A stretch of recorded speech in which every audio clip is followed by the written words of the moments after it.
He looked at my husband, called him trash, said I had just destroyed my future, and for a moment, everyone in that room believed him. What he didn't know, the man he humiliated, was about to become the biggest mistake of his life.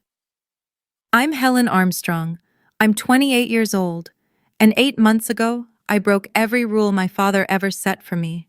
You see, my father is one of the most powerful real estate magnates in New York City. He practically owns half of Manhattan, or at least he acts like he does. In his world, money isn't just power, it's identity. He had my entire life planned before I even understood what choice meant. My schools, my career, my friends, even the man I was supposed to marry. When I was 16, he told me something I never forgot. Love is a luxury for poor people. You're an Armstrong. You marry for strategy. But I chose differently. I fell in love with a man he dismissed instantly. A mechanic from Queens. Grease under his fingernails, no connections, no status. And that choice? It's the reason everything fell apart. Before I take you back to the night that changed everything, and tell me where you're watching from, I read every single comment. Now let me take you back 8 months. To the moment I told my father I was marrying a man he had never even met. The Armstrong penthouse on the Upper East Side had floor-to-ceiling windows overlooking Central Park, as if the view itself belonged to us, which in my father's mind it practically did. That Thursday evening, we sat around a 12-seat walnut dining table imported from Italy, something my mother loved reminding guests of at every dinner. Hermès place settings glowed beneath the chandelier, and a bottle of 2010 Chateau Margaux rested nearby, likely worth more than most people's rent. My father, Benjamin Armstrong, sat at the head of the table. His Audemars Piguet caught the light each time he lifted his glass. At 58, he had the kind of presence that dominated every room: real estate empire, political influence, and a last name that opened doors across Manhattan. "I've scheduled a meeting for you this Saturday," he said, barely glancing up from his filet mignon. "Victor Langley III. His father and I are finalizing a merger. It would be advantageous for you to get to know him." I set my fork down. "I can't make Saturday." That got his attention. "I have someone I want you to meet," I said, my pulse pounding. "Someone I've been seeing for 6 months. His name is Ethan, and Who?" His voice sliced through the air. "What family? Wells? Montgomery? Don't tell me it's one of the Hartley boys. You don't know him." The silence that followed was suffocating. "You've been seeing someone for 6 months," he said slowly. "And I haven't vetted him? Haven't approved?" "I don't need your approval to date someone, Dad." He leaned back, jaw tightening. "In this family, Helen, love is a luxury. Marriage is strategy. Who is this man who thought he could approach my daughter without going through me first?" I met Ethan Cole 6 months earlier. On a random Tuesday afternoon I was never supposed to have free. I had slipped out of a brutal board meeting where my father had torn apart my marketing proposal in front of the entire executive team. "Adequate," he'd said. "Acceptable for someone still learning." I was 27, with an MBA from Columbia, but to him, I was still a child playing pretend. I ended up in a small coffee shop in Brooklyn, mismatched chairs, chalkboard menu, and not a single person who recognized the Armstrong name. I ordered a black coffee and sat in the corner, trying to remember how to breathe. "Rough day?" I looked up. He was tall, around 6 feet 2 inches, with warm brown eyes and rough, calloused hands. He wore a worn flannel shirt, sleeves marked with oil stains. His smile was easy, genuine, nothing polished about it. "That obvious?" I asked. "You've been stirring that coffee for 10 minutes without taking a sip." He sat across from me without asking, and somehow I didn't mind. We talked for 3 hours. He told me he was a mechanic, owned a small auto shop in Queens. He asked about my day, my interests, my dreams. Not once did he ask about my family or my last name. "I don't care who your father is," he said later, walking me to the subway. "I just want to know what makes you smile." No one had ever said that to me before.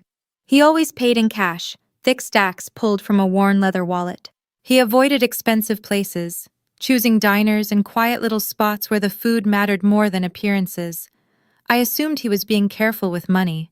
I had no idea what he was actually hiding. My father didn't wait long to act. 3 days after I mentioned Ethan's name, I was called into his office at Armstrong Real Estate Group headquarters.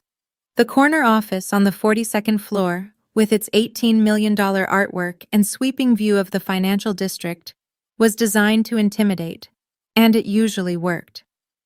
A manila folder sat neatly on his desk. Ethan Cole, my father read, flipping through the pages. Age 32, owns a one-bedroom apartment in Queens, valued $720,000, runs a small auto repair shop, Cole's Custom Garage, with annual revenue $300,000, no significant assets, no notable family connections, minimal investments. He closed the file and looked at me, something between disappointment and disgust in his expression. This is your choice? A mechanic from Queens? He's a good man. Good men don't build empires, Helen. They get crushed by them. He stood and walked toward the window. I had the best private investigator in the city look into him, Ethan Cole. Do you know what they found? He paused.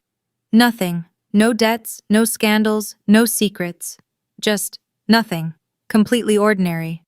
He narrowed his eyes slightly, tapping the file with his finger. That's what bothers me the most. A man with no history is never just ordinary.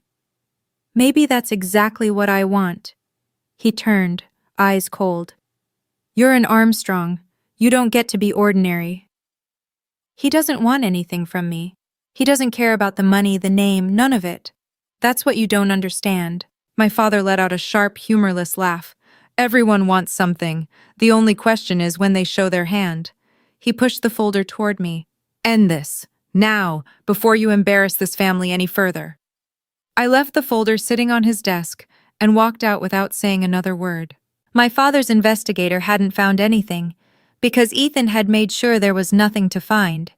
He'd been careful. Extremely careful. Ethan proposed on a quiet Sunday morning. We were in his apartment in Queens, small but immaculate. Sunlight poured through windows he'd clearly cleaned himself. He made pancakes, slightly overdone at the edges, and slid a velvet box across the counter toward me. Inside was a ring. Simple. Elegant. A diamond set on a gold band that caught the light like a tiny star. I know I'm not what your family had in mind, he said softly. I know I can't offer penthouses or private jets, but I can promise you this. I will never try to control you. I will never make you feel small, and I'll spend every day trying to make you happy. I said yes before he could even finish. That night, I called my mother. 2 months, I told her. We're getting married in 2 months. I wanted you to hear it from me first. The silence stretched so long I thought the call had dropped. You're killing me, Helen. Her voice cracked, too perfectly, too deliberately. You're absolutely killing me. Do you have any idea what this will do to your father, to our reputation? I'm getting married, Mom, to someone I love. Love? She practically spit the word. You think love pays for your lifestyle? Love keeps your social standing intact? An hour later, my brother Logan texted me. Heard you're marrying some broke mechanic. Bold move, sis. Can't wait to see you slumming it in Queens. I didn't reply. My father's call came last. His voice was ice cold. You want a wedding? Fine. I'll give you a wedding. A pause. One you'll remember for the rest of your life. I should have recognized the warning buried in those words, but I was too happy to notice the blade being sharpened behind them. The first hit came at Soho Bridal Boutique. I had an appointment to try on dresses. Nothing excessive by Armstrong standards, just a classic Vera Wang I'd been dreaming about. The consultant, a woman who had assisted my mother for years, greeted me with a tight, uncomfortable smile. I'm so sorry, Miss Armstrong, but there seems to be an issue with your account. My card declined, then my backup, then the emergency card my mother had once given me, just in case. I called the bank from the fitting room floor, surrounded by layers of silk and tulle I suddenly couldn't afford.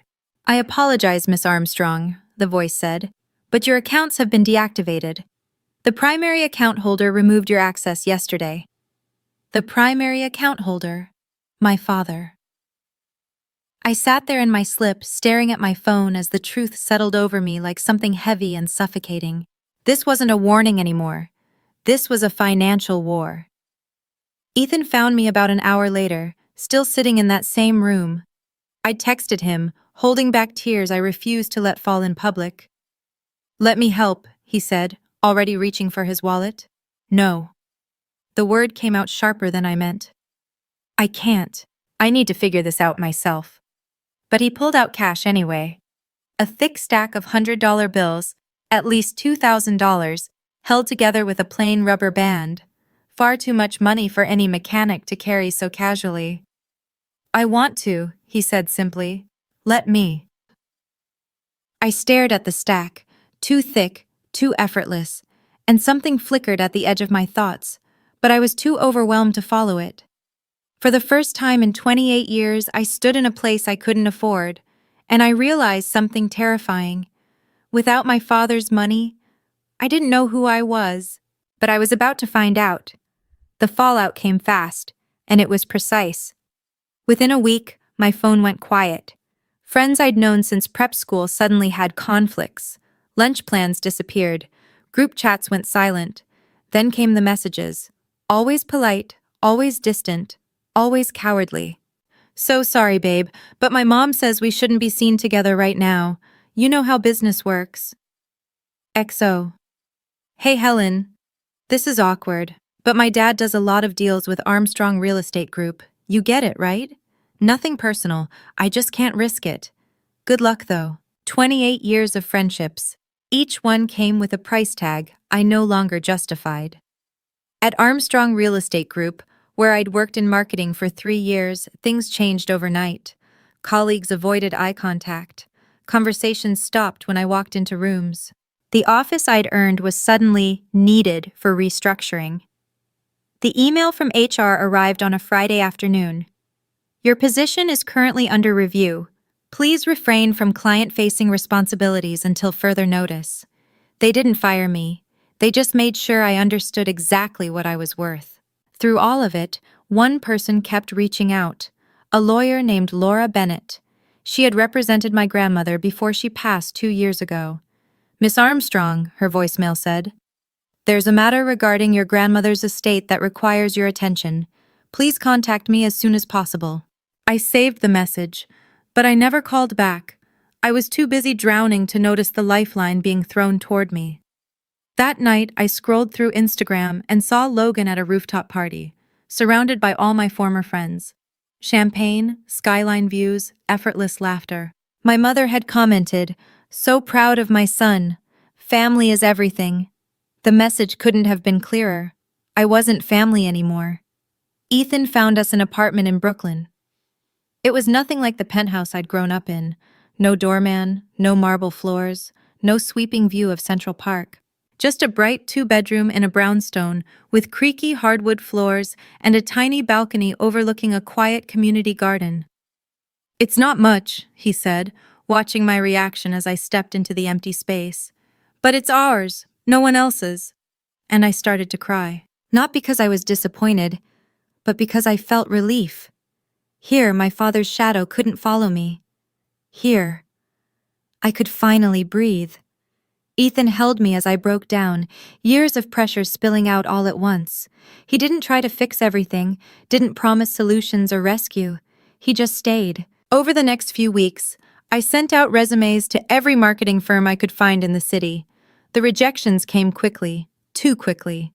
Somehow, every place I applied already knew about the Armstrong situation. Doors closed before I even had the chance to knock. "I'll figure something out," I told Ethan one night over takeout, containers spread across our secondhand kitchen table. "I have to do this on my own." He nodded. "I know, but I'm here if you need me." That night, I woke up around 2 a.m. and noticed his side of the bed was empty. Through the slightly open door, I saw him in the living room, phone pressed to his ear, speaking in a low, urgent voice. "The quarterly projections need to be adjusted before the board meeting. No, don't hand it off to Williams. I'll take care of the technical review myself." I must have made a noise because he turned, saw me, and quickly ended the call. "I'll call you back," he said into the phone before hanging up. "Work stuff," he added with a small smile. "Go back to sleep." I nodded and returned to bed, but I stayed awake for hours, staring at the ceiling. Since when did mechanics talk about board meetings? And since when did the people on the other end of the line sound like they answered to him? A week before the wedding, my father showed up. I hadn't seen him since I walked out of his office. Now he stood in the doorway of our Brooklyn apartment, his Tom Ford suit looking absurdly out of place, like a diamond dropped into sand. His gaze swept across our modest living room, as if it might contaminate him. "I'm here to make you an offer," he said, skipping any form of greeting. Ethan stood beside me, silent, observant. My father pulled out his checkbook. $5 million. Call off the wedding. Come home. We'll pretend this phase never happened. I stared at the blank check. 5 million. More money than I could realistically earn in a lifetime on my own. Enough to start over anywhere. No. 10 million. His pen hovered. Final offer. "I'm not for sale, Dad." His expression darkened instantly. "Then you're a fool. And when this marriage falls apart, because it will, don't come crawling back. You'll have nothing. No inheritance, no trust fund, no shares. No Armstrong name protecting you." He glanced at Ethan with open contempt. "You'll be nobody, just like him." Ethan hadn't moved. He stood there, hands relaxed at his sides, his expression calm, almost unsettlingly calm. "Mr. Armstrong," he said quietly, "I think it's time for you to leave." "Oh, the mechanic speaks." My father let out a sharp laugh. "Enjoy her while you can, son. When reality sets in and she realizes what she's given up, she'll resent you for it." "I don't think she will." Something passed between them, something I couldn't quite read. For a split second, my father's confidence wavered. Then it was gone. He turned and walked out without another word. "He's going to ruin the wedding," I whispered. Ethan took my hand. "Let him try." Our wedding was supposed to be small. We had planned something simple, an intimate ceremony at Dumbo Waterfront Restaurant, 50 guests, mostly former colleagues who had stayed loyal, and a few of Ethan's friends from the garage. No spectacle, just something real. Ours. But when we arrived, there were already over 300 people inside. They filled every corner of the space, spilling out onto the patio. Women in Chanel and Oscar de la Renta. Men in tailored suits that cost more than our rent. My father's world, uninvited and fully in control. My mother sat in the front row, dabbing at her eyes. Logan scrolled through his phone, looking bored. And at the center of it all stood my father. Three-piece Brioni suit, champagne in hand, smiling like he owned everything. Because in his mind, he did. "Surprise, sweetheart." He kissed my cheek before I could pull away. "You didn't think I'd miss my only daughter's wedding, did you?" "What is this?" I demanded. "What did you do?" "I told you," he said, his smile thin and cold. "I'd give you a wedding you'd never forget. Consider it my gift." I looked around. Manhattan elites, business partners, society reporters already holding up their phones, and it hit me all at once. He had turned my wedding into a performance, a stage, and he planned to control the entire narrative. Ethan squeezed my hand. "We can walk out right now. Just say the word." I looked at the crowd, at my father's triumphant expression, at the altar we had chosen together. "No." I lifted my chin. "We're getting married today. Whatever he's planning, we face it together." I had no idea how far he was willing to go. My father waited until the ceremony was over. We said our vows. Ethan steady and sincere, mine trembling with emotion. The officiant pronounced us husband and wife. And for one brief, perfect moment, despite everything, I was happy. Then I heard the sharp clink of glass. My father rose to his feet, a glass of Dom Perignon in his hand. The entire room fell silent. 300 people turned toward him, like an audience waiting for something to break. "A toast," he announced, his voice carrying effortlessly across the room, "to my daughter and her husband." The pause before husband was thick with contempt. "I built everything I have from nothing," my father continued, pacing slowly toward the center of the room. "Every dollar, every deal, every opportunity, earned through blood and sacrifice. And I always believed that one day my daughter would marry someone worthy of that legacy." He stopped at our table, looking down at Ethan like he was inspecting something unpleasant stuck to his shoe. Instead, she chose this. A mechanic from Queens. A parasite with nothing to offer but rough hands and empty pockets. A wave of gasps moved through the crowd. Someone let out an awkward laugh. Phones began to rise, recording everything. "So," he said, voice turning cold as steel, "I have an announcement to make." The room went completely still. "From this moment forward, Helen Armstrong is no longer my daughter. She is removed from my will, cut off from her trust fund, and stripped of any claim to Armstrong Real Estate Group." He turned to face the audience, arms spread wide like he was delivering a grand lesson. "Let this be clear. When you choose poverty over family, you get exactly what you deserve." He drained his champagne in one motion, set the glass down on our table, and smiled. "Congratulations, sweetheart. You finally got what you asked for." The silence that followed felt suffocating. Ethan didn't react, not even a flicker. He stood slowly, adjusting his tie, a simple navy one, nothing flashy, and faced my father with an expression I had never seen before. Calm, controlled, almost amused. "Thank you for coming, Mr. Armstrong," he said evenly. "And thank you for your blessing." My father scoffed. "Blessing? I just told you you're getting nothing." "I heard you." Ethan stepped closer until they stood face to face. "And I want you to understand, we don't need it." "You don't need it?" My father let out a sharp, mocking laugh. "You own a garage worth less than my watch. You live in a shoebox. What exactly do you have to offer my daughter?" Ethan smiled, a small, quiet smile that sent a chill down my spine, and for the first time seemed to unsettle my father. "Something more valuable than money, Mr. Armstrong." He glanced at me. "I have her." Somewhere in the crowd, an older man stood. Silver hair, sharp posture, a suit that spoke of quiet, serious wealth. He watched the exchange closely, a faint, knowing smile on his lips. I had noticed him earlier among Ethan's guests, but I hadn't thought to ask who he was. My father's eyes flicked toward him, then back to Ethan. For a split second, something cracked in his expression. Doubt. Maybe. The uneasy feeling that he was missing something important. "Enjoy your poverty," my father snapped. "When she's tired of struggling, and she will be, don't say I didn't warn you." "Real wealth isn't measured in bank accounts, Mr. Armstrong," Ethan said quietly, his voice low enough that only we could hear. "But you'll understand that soon." My father laughed again, but this time it sounded hollow. He had no idea how true those words would turn out to be. His performance was over. Now it was my turn. I took Ethan's hand and turned to face the room. 300 people waiting for me to break. The socialites in designer gowns. The businessmen already calculating my downfall.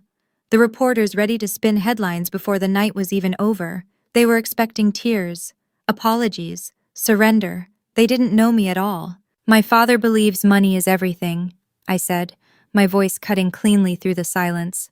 "He believes love is a transaction, that family is just another business arrangement, that people are either useful or disposable." I looked at my mother, who couldn't meet my eyes, at Logan, still glued to his phone, at the crowd that had come to watch my humiliation like it was entertainment. I used to believe that too. I spent 28 years trying to be valuable in his eyes. The right schools, the right degree, the right image, the right life. I let out a small breath. And do you know what I got? Adequate. Acceptable. Never enough. My father's jaw tightened, but he said nothing. Today I chose something different. I squeezed Ethan's hand. I chose to be loved for who I am, not what I'm worth. And if that decision cost me everything I was supposed to inherit, then it was never really mine to begin with. I turned to the crowd. Some looked uncomfortable. Others, moved. If anyone came here expecting a tragedy, I'm sorry to disappoint you. I smiled. This is a celebration. I gestured lightly toward the exit. If you'd like to leave, the door is right there. But if you want to stay and actually celebrate with us, I lifted my chin. Welcome to our wedding. About 30 people got up and left, but nearly 270 stayed, even some of my father's own guests. He hadn't expected that. My father stormed out, my mother and Logan rushing after him. The door hadn't even fully closed before the atmosphere shifted, like a storm finally breaking.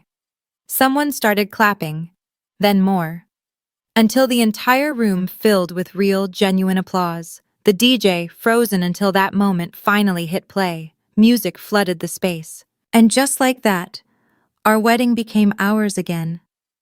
The cake came from a small Brooklyn bakery. 3 tiers of vanilla buttercream that tasted better than any overpriced designer creation I'd ever had at society events. Ethan and I cut it together, laughing when frosting ended up on his nose. Any regrets? He asked as we swayed on the dance floor, my head resting against his chest. Not a single one. Even after everything?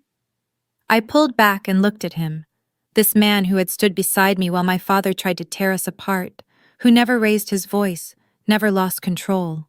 Especially after everything. I reached up, brushing my fingers along his cheek. You didn't even flinch. Something shifted in his eyes. A shadow. A secret. I've dealt with worse than your father. I frowned slightly. What does that mean? He didn't answer my question. Instead, Ethan leaned in and pressed a soft kiss to my forehead. Someday, I'll tell you everything, he murmured. I promise. The night ended in music, laughter, and a kind of lightness I hadn't felt in years. The people who stayed, the ones who truly mattered, surrounded us with warmth and genuine happiness. But as Ethan held me close during the final dance, I couldn't shake the feeling that there was more, something he wasn't telling me. The older man from earlier had approached him before leaving, shaking his hand with a quiet familiarity, like they shared something unspoken. Then there were the late-night calls, the talk of board meetings. Whoever my husband really was. I had the strange sense I was only seeing the surface. The real story hadn't even begun yet. The honeymoon phase lasted about 6 weeks. Not the love.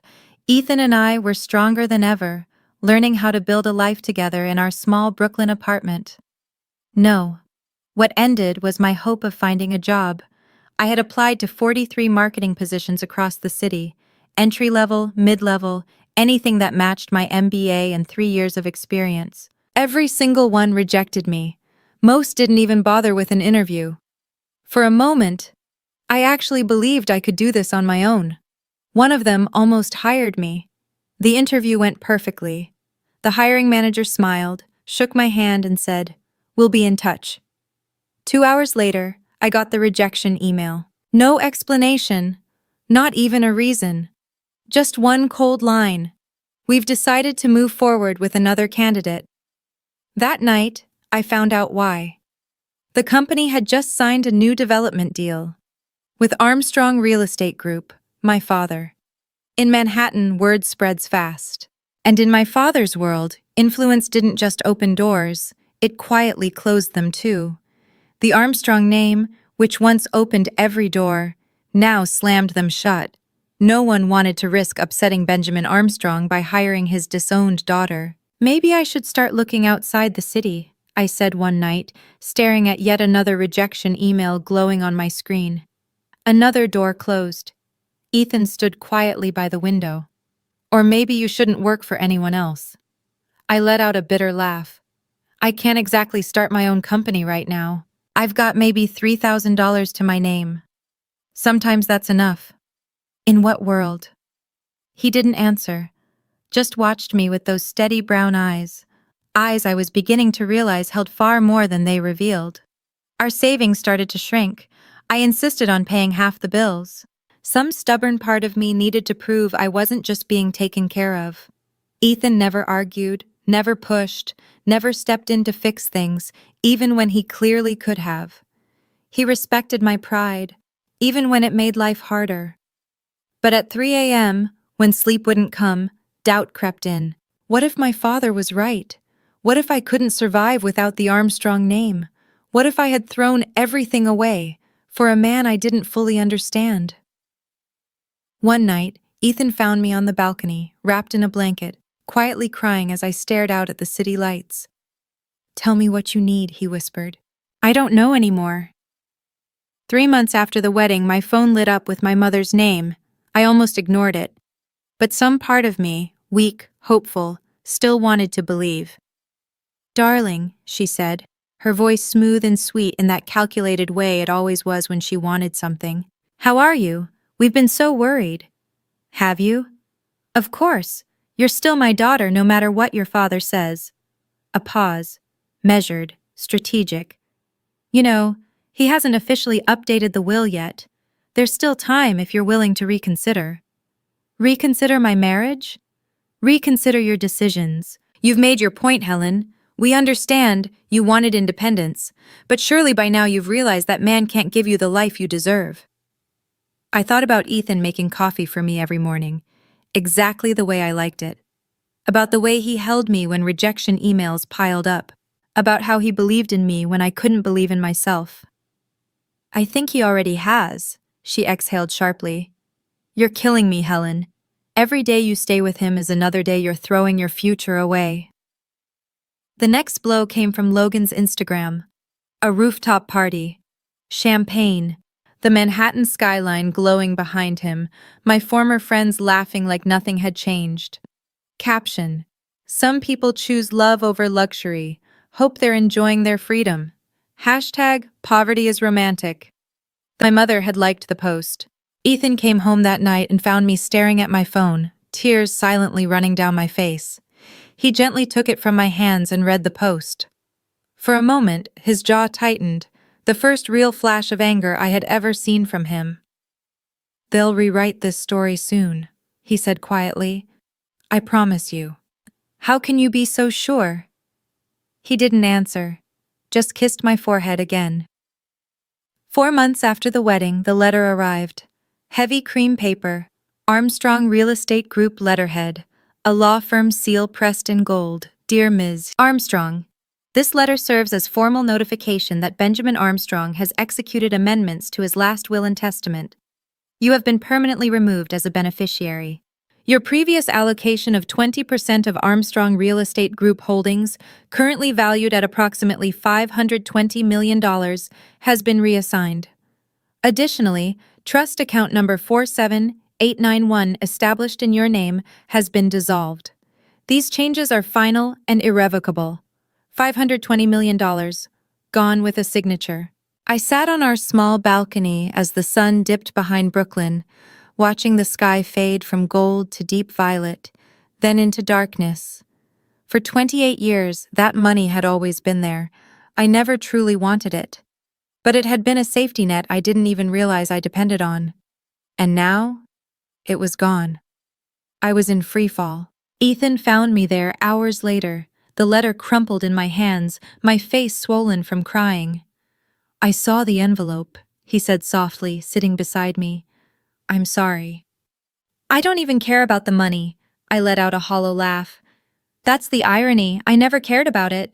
But knowing he could just erase me like that, like I never existed." Ethan stayed quiet for a long moment. "I have something to tell you," he said finally. "Something I've been waiting for the right time to share." He took my hand. "But not yet. In a few months, there's an event. I need you to trust me until then." "What kind of event?" "The kind that changes everything." He looked straight into my eyes. "Can you wait that long?" I didn't understand, but I trusted him. "Yes." The next day, I finally returned Laura Bennett's call. Her office was tucked inside a brownstone on the Upper West Side, quiet, understated, the kind of old money space filled with mahogany shelves and worn leather chairs that had witnessed decades of private conversations. "Thank you for coming, Mrs.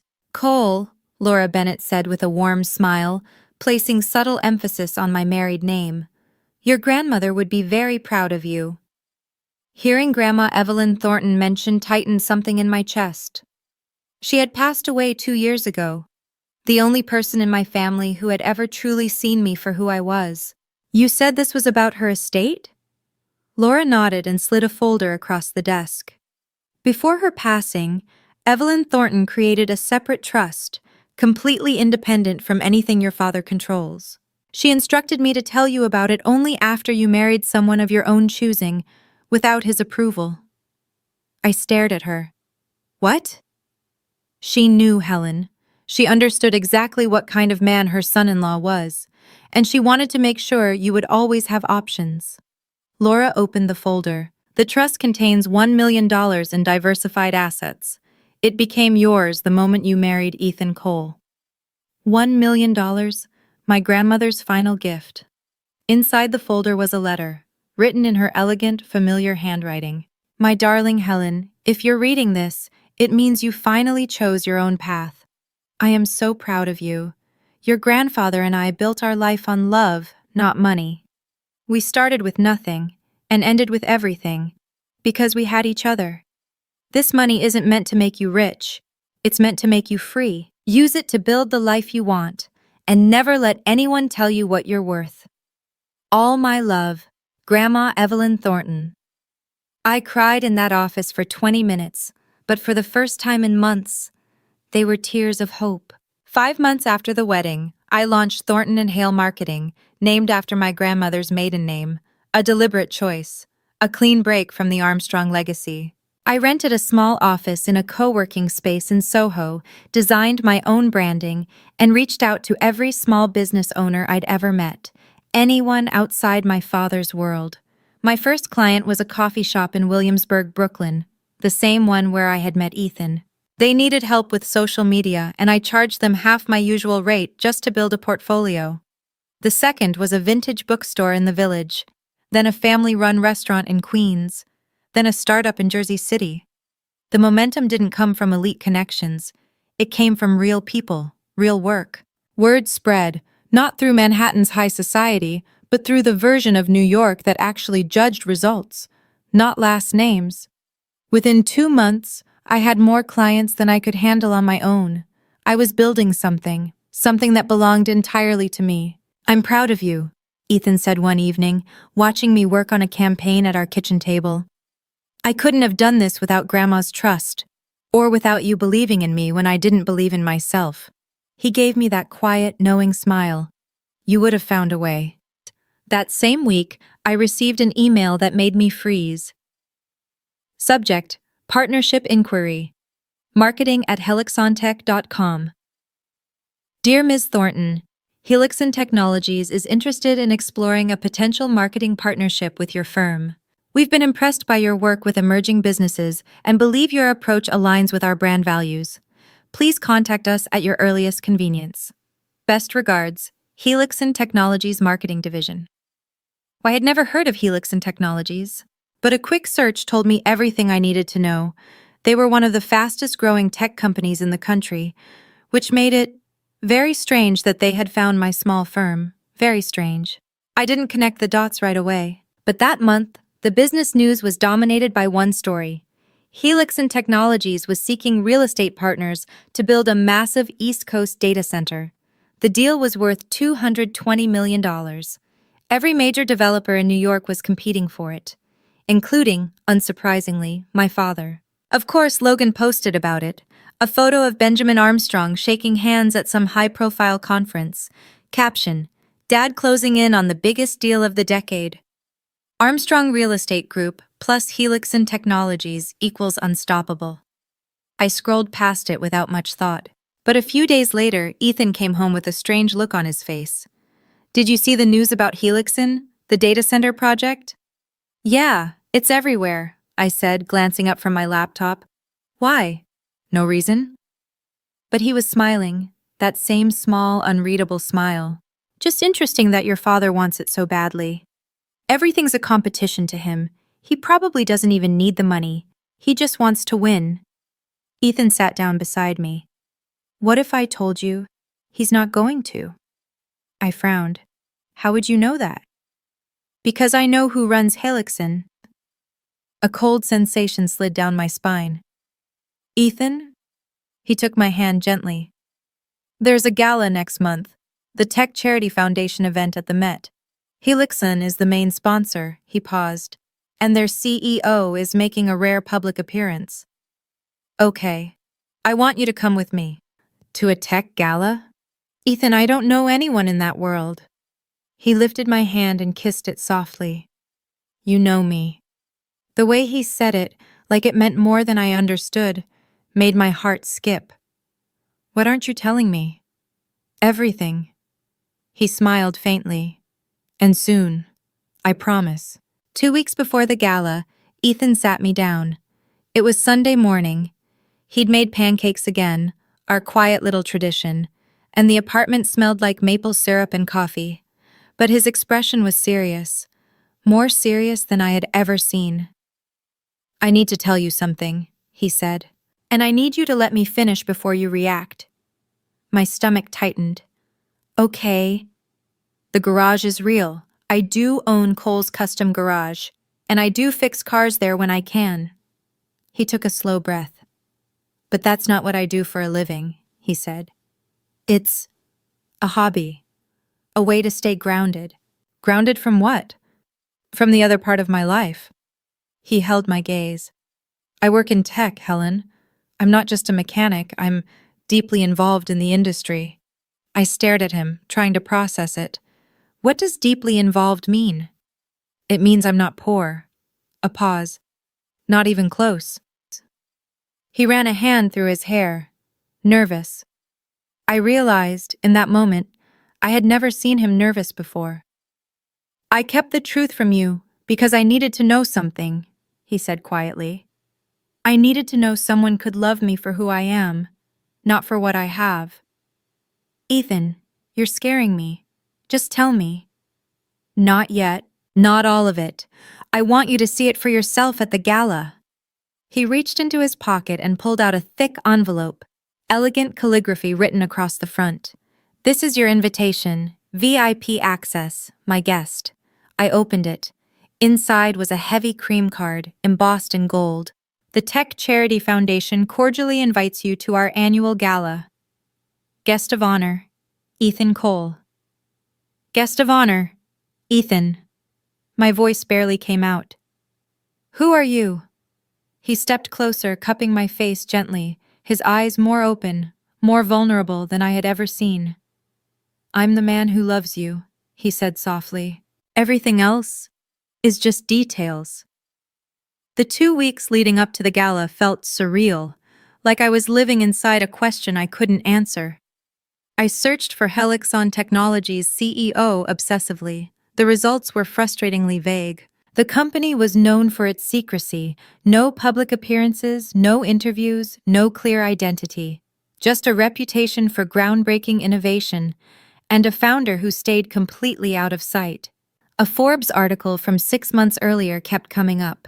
The billionaire no one has seen, inside the world of Helixon's phantom founder, no name, no face, only speculation about a young tech genius who had quietly built a $4+ billion empire while remaining invisible, and all I could think about was Ethan. The late-night calls, the talk of board meetings, the technical language I didn't understand, the cash he carried so casually, the older man at our wedding who had looked at him with quiet respect. All the pieces were there.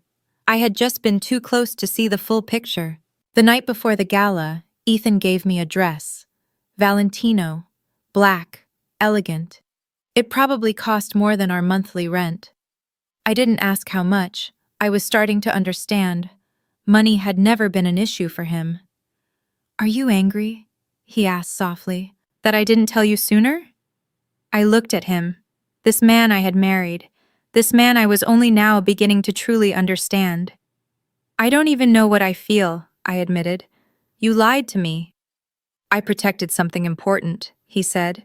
There's a difference. Is there? He nodded.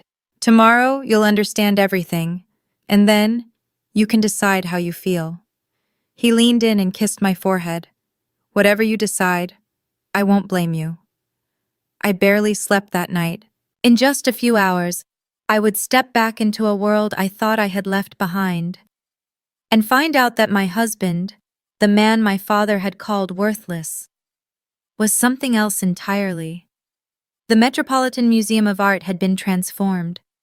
Crystal chandeliers hung across the Great Hall like frozen constellations. 500 of the most powerful people in tech, finance, and media moved beneath Renaissance masterpieces, champagne glasses catching the light. The women wore couture, the men wore power like it was second nature, and somehow, everyone was watching us. I walked in on Ethan's arm, suddenly aware of how my dress compared to the sea of luxury around me. But Ethan? He moved through the room like he belonged there. People nodded to him. Not the polite kind of nod, something closer to recognition. Not casually. With respect. Ethan Cole, a silver-haired man greeted, shaking his hand firmly, looking forward to the announcement. Senator Robert Hayes, Ethan replied smoothly. Thank you for coming. Senator. Ethan knew senators. We hadn't even reached the bar when I saw them. My father, my mother, Logan, standing near the auction displays, working the room with practiced ease. My father's eyes scanned the crowd, searching. Then he saw me. His expression shifted rapidly, confusion, recognition, then contempt. He started walking toward us, my mother rushing behind him. Helen. He stopped just short of us, his smile sharp, predatory. Well, this is unexpected. I didn't realize they allowed the help into events like this. Ethan didn't react. He just watched him, calm, unreadable. Don't tell me you crashed the party, my father continued, glancing around for an audience. Security really needs to do a better job screening. Mr. Armstrong. A woman wearing a headset appeared at his side. The CEO of Helixon Technologies will be speaking in 15 minutes. You requested seating at the sponsor table. Yes, yes. He waved her off impatiently, still smirking at Ethan. I have an important meeting after the speech. If only he knew. The lights dimmed. A hush fell over the great hall as massive screens flickered to life.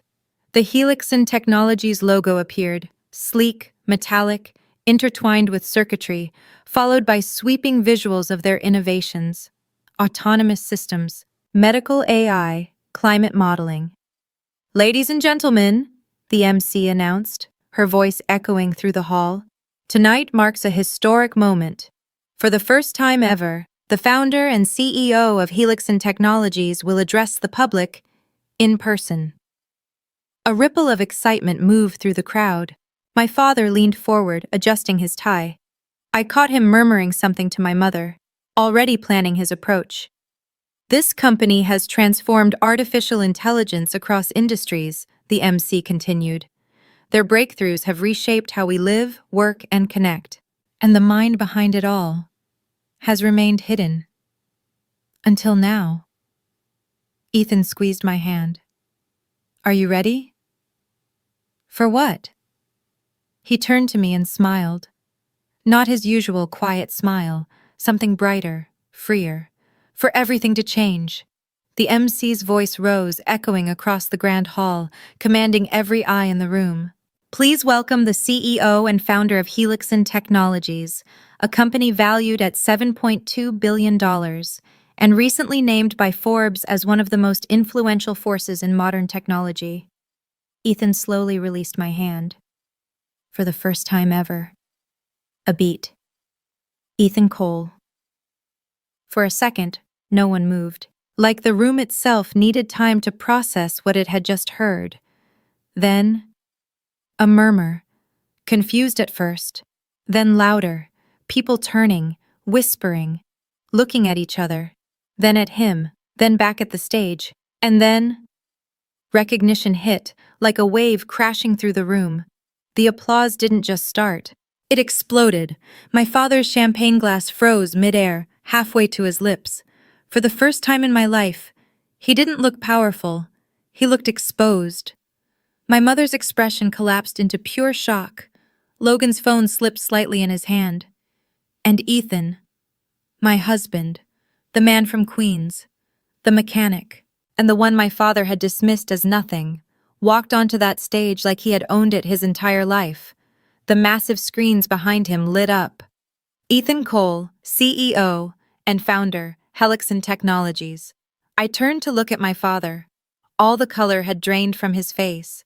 Not anger, not disbelief, something worse. For the first time in my life, Benjamin Armstrong had no control over the room.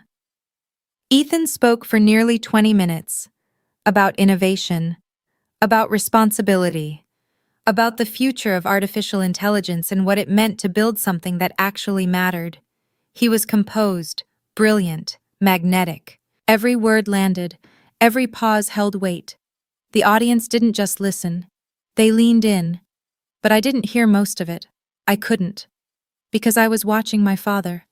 Benjamin Armstrong, the man who had dominated every room I had ever seen him enter, sat completely still, like something inside him had short-circuited. My mother kept whispering urgently, touching his arm, trying to bring him back. He didn't react. Logan wasn't pretending anymore. He was staring, openly. When Ethan finished, the silence lasted half a second. Then the entire hall rose to its feet. A standing ovation. 500 of the most powerful people in the country, applauding the man my father had called worthless. Ethan scanned the crowd, then found me, and smiled. Just for me. The moment the speech ended, the room dissolved into motion. Executives, investors, politicians, media. Everyone moved toward him at once, but Ethan didn't stop. He walked straight through them, straight toward my father. I followed, my pulse hammering in my ears. "Mr. Armstrong," Ethan said calmly, professionally, like this was just another business conversation. "I believe you wanted to discuss a partnership."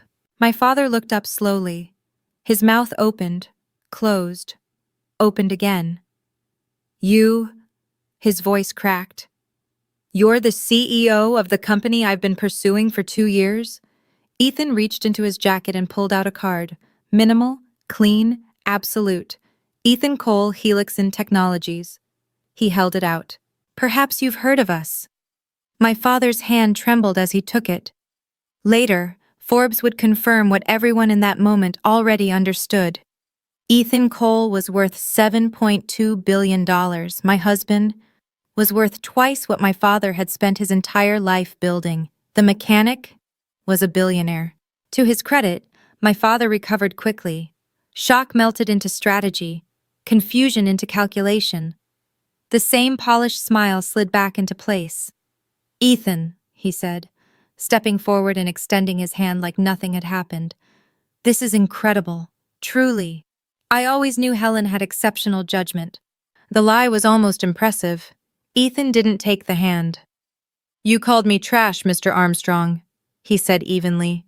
"A parasite, a grease monkey. You said I had nothing to offer your daughter." "That was... Circumstances were unclear. You have to understand. Nothing about me has changed," Ethan cut in. "Whether I was fixing cars or building a company, I was the same man." A pause. "The only difference," his gaze sharpened, "is how you chose to value me." Then, he took my father's hand, not to shake it, but to press the card firmly into his palm. "And that says more about you than it ever will about me." Around us, phones were already raised, whispers spreading, eyes locked on every second. My father's smile tightened at the edges. "Let's talk privately," he said quickly. "The data center deal. We can still reach an agreement that benefits both sides." "I've already made my decision," Ethan's voice carried. "Just enough, clear, controlled, public. Helixon Technologies will not be partnering with Armstrong Real Estate Group." Silence. Then, "What?" My father blinked. Why? Because I don't build partnerships with people who treat their own family like assets to be traded. Ethan stepped back, his arm settling around my waist. Your daughter chose love over money. A beat. You punished her for it. Another beat. I don't reward that kind of behavior. The reaction spread instantly, like fire, like a shockwave moving through the room. By morning, this would be everywhere. Benjamin Armstrong had just lost the biggest deal of his career to his own son-in-law. By midnight, the wedding video, the one where my father stood in front of 300 guests and called Ethan worthless, was everywhere. Only now, it had context. The man he humiliated publicly was worth $7.2 billion. The headlines didn't even need creativity. They wrote themselves. Real estate tycoon insults son-in-law, discovers he's a tech billionaire. Armstrong, CEO's $220 million mistake when ego costs you everything. Within a week, two major partners publicly announced they were reviewing their relationships with Armstrong Real Estate Group. One key investor withdrew entirely, citing concerns regarding leadership judgment. Online, it was worse. Every forum, every business page, every social thread. They were tearing Benjamin Armstrong apart, but the most satisfying twist of all came from Logan. My brother, the same one who mocked me on Instagram and toasted champagne to my downfall, showed up at our apartment 3 days after the gala. He actually rang the doorbell, like a decent person. Ethan. He shifted awkwardly once inside, glancing around our living room. Look, I wanted to apologize for what I said, the posts. It was immature and You came to apologize, Ethan said calmly, or you came to negotiate access. Logan's face flushed immediately. Come on, man. We're family now, he said quickly. Think about what we could build together. Armstrong Real Estate Group and Helixon, this could be huge. The same Armstrong Real Estate Group that disowned my wife? Ethan stood. The same family that cut her off and humiliated her for marrying me? He walked to the door and opened it. You made your decision 6 months ago, Logan. We're not family. A beat. We're just people who happen to share a relative.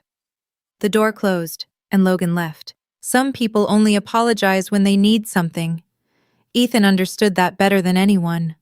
My mother called 3 times before I finally answered. Helen, sweetheart. Her voice was thick with tears, real or practiced, I couldn't tell anymore. You have to understand. I always supported you. I wanted to say something at the wedding, but your father, you know how he is. You didn't say anything, Mom. I was afraid.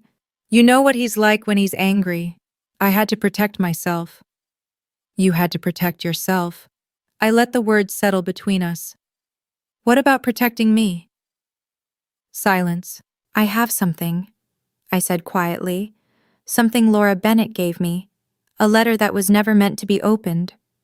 I heard her inhale sharply. She found an email in Grandma's estate records. An email you sent to Dad, 2 days before my wedding. I pulled up the screenshot on my phone, the one Laura had hesitated before sharing. You wrote, Benjamin is right. She needs to learn. Let her struggle for a few months without money. She'll come crawling back and marry Victor Langley III like she's supposed to. The silence stretched so long it felt like the call had dropped. That was taken out of context. Was it? My voice didn't shake anymore. You didn't fail to defend me, Mom. You helped plan it. You stood there while he humiliated me, because you agreed with him. Helen, I'm not angry, and as I said it, I realized it was true. I'm just done.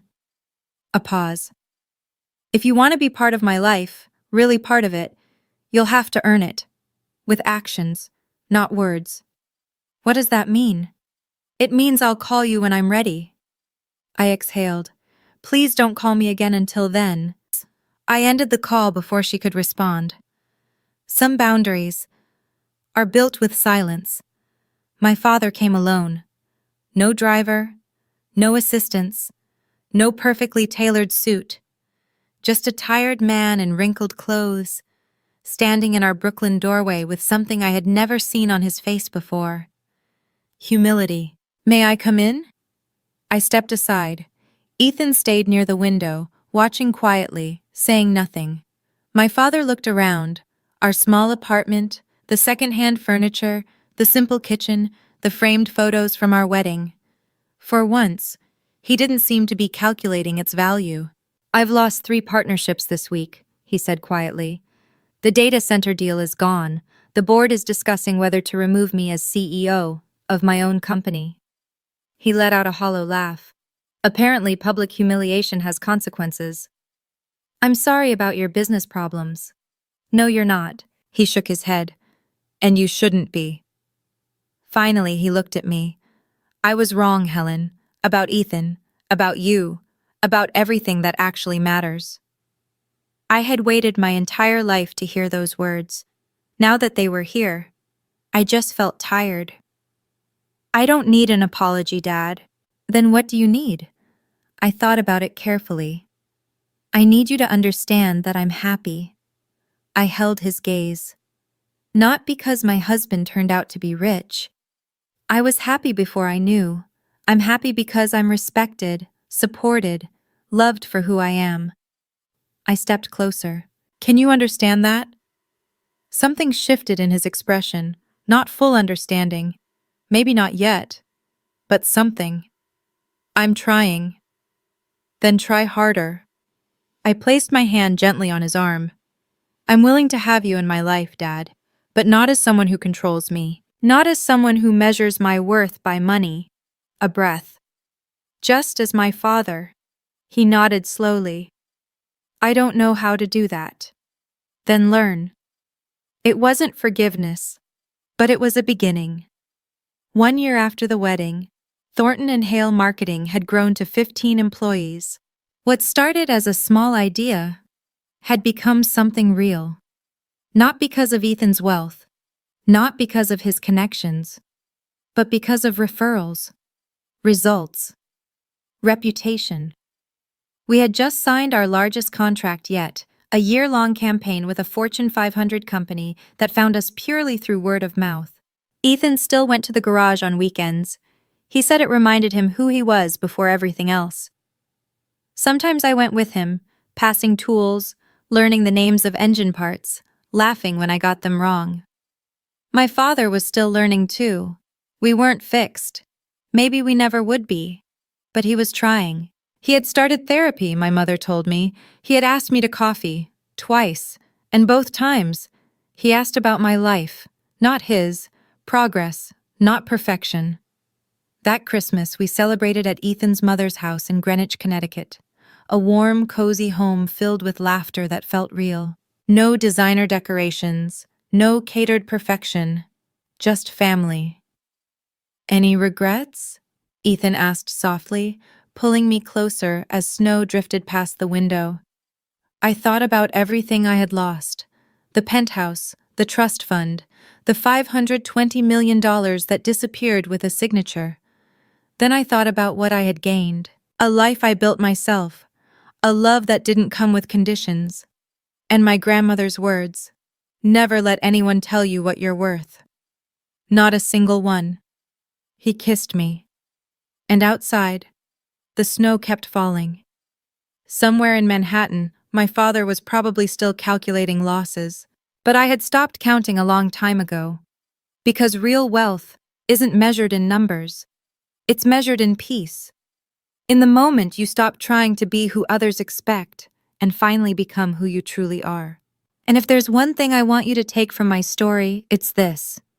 Your value was never meant to be negotiated. Not by your family, not by society, not by anyone who only sees you through the lens of what you can offer them. For years, I believed love had to be earned, through achievement, through obedience, through becoming exactly who others expected me to be. But the truth is, real love doesn't demand that you shrink. It doesn't ask you to trade your identity for approval. It meets you where you are and grows with you. Walking away from everything I was supposed to have felt like losing the world. But in reality, it was the first time I truly owned my life. So if you're standing at that same crossroads, choosing between who you are and who others want you to be, choose yourself. Even if it costs you comfort. even if it costs you everything, because what you gain in return is something no one can ever take from you. And if this story resonated with you, if even a small part of it felt familiar, take a second and let me know you're here. Hit the like button so this story can reach someone else who might need it today. Share it with someone who's still struggling to choose themselves, someone who needs that reminder that their worth is not up for negotiation. And I really want to hear from you. Have you ever had to walk away from something or someone to protect your peace? Drop real, raw, and full of moments that might just change the way you see your own life.